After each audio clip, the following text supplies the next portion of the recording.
रातको करिब 1 बजिसकेको थियो। मुगलिन नारायणघाट सडक खण्ड जुन दिनमा जति व्यस्त हुन्छ, रातमा त्यति नै सुनसान र डरलाग्दो बन्छ। बाक्लो कुहिरोले पुरै सडकलाई सेतो चादरले जस्तै टपक्कै ढाकेको थियो। ट्याक्सी ड्राइभर रामबहादुर आफ्नो पुरानो मारुति ट्याक्सीको स्टेरिङ कस्सेर समात्दै अगाडि बढिरहेको थियो। बाहिर त्रिशुली नदी भयङ्कर आवाज निकाल्दै बगिरहेको थियो, मानौ त्यसले कुनै ठुलो शिकारको पर्खाइ गरिरहेको छ। रामबहादुरको मनमा भने एउटै कुरा खेलिरहेको थियो। बिहानै सबेरै घर पुगेर 5 वर्षकी छोरी पूजालाई उसले मागेको रातो पोतली दिनु र श्रीमती सीताको हातको तातो चिया पिउनु। सडकमा उसको ट्याक्सीको पहिलो हेडलाइटले कुहिरो चिर्न निकै सङ्घर्ष गरिरहेको थियो। अचानक गाडीको रेडियोमा बजिरहेको गीत घ्यार गर्दै बन्द भयो। सन्नाटा यति गहिरो भयो कि रामबहादुरले आफ्नो मुटुको टुकटुकी प्रष्टै सुन्न थाल्यो। गाडी एउटा खतरनाक घुम्तीमा पुग्दै गर्दा रामबहादुरले सडकको किनारमा एउटा धमिलो आकृति देख्यो। नजिक पुग्दा त्यो आकृति प्रष्ट भयो। एउटी महिला जसले टाउकोदेखि खुट्टासम्म सेतो साडी लगाएकी थिइन्। यति राति यस्तो सुनसान जंगलको बीचमा एउटी एक्लै महिला देख्दा रामबहादुरको शरीरमा एक किसिमको चिसो सिरोटो दौडियो। उसले गाडी नरोक्ने सोच बनाएको थियो, तर महिलाले बिस्तारै हात उठाइन्। रामबहादुरले भित्रको मानवीयता र कुनै चेली राति अलपत्र नपरोस् भन्ने सोचले उसले गाडीको ब्रेक लगायो। सिसा थोरै तल झारेर उसले सोध्यो, कहाँ जाने हो बहिनी यति राति? महिलाले केही बोलिन, मात्र गाडीको पछाडिबाट ढोका खोली र भित्र पसे। भित्र पस्ने बित्तिकै गाडीको तापक्रम अचानक निकै चिसो भयो, मानौ रामबहादुर कुनै बरफको गुफामा छिरेको छ। गाडी अगाडि बढ्यो। पछाडिको सिटमा बसेकी महिला पुरै शान्त थिइन्। रामबहादुरले ऐनाबाट चियाएर हेर्यो। कुहिरेको धमिलो उज्यालोमा उसले देख्यो ती महिलाको अनुहार अस्वाभाविक रूपमा पहेँलो थियो। आँखामा कुनै चमक थिएन र अनुहारमा कुनै भाव थिएन। गाडीभित्र अचानक मखमली फूल र बलिरहेको धूपको जस्तो अनौठो गन्ध फैलिन थाल्यो। रामबहादुरलाई अलि असहज महसुस हुन थाल्यो। उसले कुरा काट्न खोज्यो, यति राति एक्लै चाहिँ किन हिँड्नु भएको तपाईँ? घरमा कोही लिन आएनन्? तर पछाडिबाट कुनै जवाफ आएन। मौनता झन्झन भारी हुँदै गयो। रामबहादुरलाई अब आफ्नो निर्णयमा पछुतो हुन थालिसकेको थियो। उसले मनमनै आफ्नो श्रीमती सीतालाई सम्झ्यो र सुरक्षित घर पुग्ने प्रार्थना गर्न थाल्यो। चुरोट सल्काएर डर भगाउने प्रयासमा रामबहादुरले खल्तीबाट सलाई निकाल्यो, तर कापिरहेको हातबाट सलाई भुइँमा खस्यो। ड्राइभिङ सिटबाटै निहुरिएर सलाई टिप्न खोज्दा उसको नजर पछाडिको सिट तलतिर पुग्यो। त्यहाँ उसले जे देख्यो त्यसले उसको होस हवास उड्यो। ती सेतो साडी लगाएको महिलाको खुट्टाहरू सुल्टो थिएनन्, कुर्कुच्चा अगाडितिर र पन्जा पछाडितिर फर्केका थिए, ठ्याक्कै उल्टो। बाल्यकालदेखि सुन्दै आएको किचकन्नीको कथा आज उसको आँखा अगाडि यथार्थ बनेर उभिँदा रामबहादुरको सासको नलीले जाम भए जस्तै भयो। निधारबाट पसिनाका धारा छोड्न थाले। शरीरको सम्पूर्ण रगत सुकेर जमेको जस्तै भयो। उसले मनमनै राम राम जप्न थाल्यो। ऐनाबाट हेर्दा ती महिला अझै मूर्ति जस्तै शान्त थिइन्, तर रामबहादुरको लागि त्यो शान्ति मृत्युभन्दा भयानक थियो।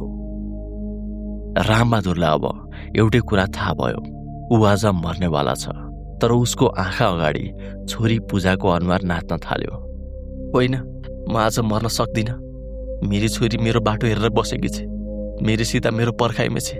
उसले मनमनै अठोट गर्यो। अब उसले जसरी पनि त्यो भूतबाट छुटकारा पाउनुपर्ने थियो। गाडीको गति अस्वाभाविक रूपमा बढ्न थाल्यो। उसले योजना बनायो, अगाडिको उज्यालो र अलिक फराकिलो घुम्ती आउने बित्तिकै गाडीको स्पिड कम गर्ने, पछाडिको ढोकाको लक खोलिदिने र गाडीलाई भिरतिर अलि मोडेर आफू ढोका खोलेर हाम फाल्ने। भूत गाडीसँगै भिरबाट खसोस्। उसको हात स्टेरिङमा कामिरहेको थियो, तर आँखामा बाँच्ने भोक थियो। उसले गाडी हुइकाइदियो। गाडी हुइकिरहेको बेला अचानक पछाडिबाट एकदमै सुस्त तर चिसिएको आवाज आयो, कति छिटो कुदाउनु भएको, बिस्तारै चलाउनुहोस् है राम। रामबहादुरको मुटुले 1 सेकेन्डको लागि धड्किने बिर्स्यो। उसको नाम भूतले कसरी थाहा पायो? आवाजमा एउटा अनौठो पीडा थियो। रामबहादुरले ऐनाबाट हेर्यो। महिलाको अनुहार अझै पनि झुकेको थियो। तपाईलाई घर जानु छैन र राम? कति भाग्नुहुन्छ यसरी? त्यो आवाजले रामबहादुरको दिमागलाई सुन्न बनाइदियो। त्यो आवाज कता कता उसले वर्षौंदेखि सुनेको जस्तो, निकै आत्मीय जस्तो, तर अत्यन्तै भयानक लाग्दो थियो। डरले पागल जस्तै भएको रामले एक्सिलेटरमा झन जोडले खुट्टा थिच्यो। रामबहादुरले सोचेको त्यो फराकिलो घुम्ती नजिकै आउँदै थियो। उसले ब्रेकमा खुट्टा राख्यो, तर ब्रेक लागेन। गाडी उसको नियन्त्रणबाट पूर्ण रूपमा बाहिर गइसकेको थियो। स्टेरिङले काम गर्ने छोड्यो। गाडी आफै एउटा डरलाग्दो भिरको छेउमा गएर टक्क रोक्यो। रामबहादुरले ढोका खोलेर हाम फाल्न खोज्यो, तर उसको हातले ढोकाको ह्यान्डल छुनै सकेन। मानौ उसको हात हावाको मात्र बनेको छ। बाहिरको कुइरो फाट्न थाल्यो। यो त्यही ठाउँ थियो, 5 किलो भिर, जहाँ ठुल्ठुला दुर्घटनाहरू हुने गर्थे। गाडी रोकिएपछि पछाडिको ढोका खुल्यो। ती सेतो साडी लगाएकी महिला बिस्तारै बाहिर निस्किन्। रामबहादुर डरले कुन्जिएर सिटमै टाँसियो।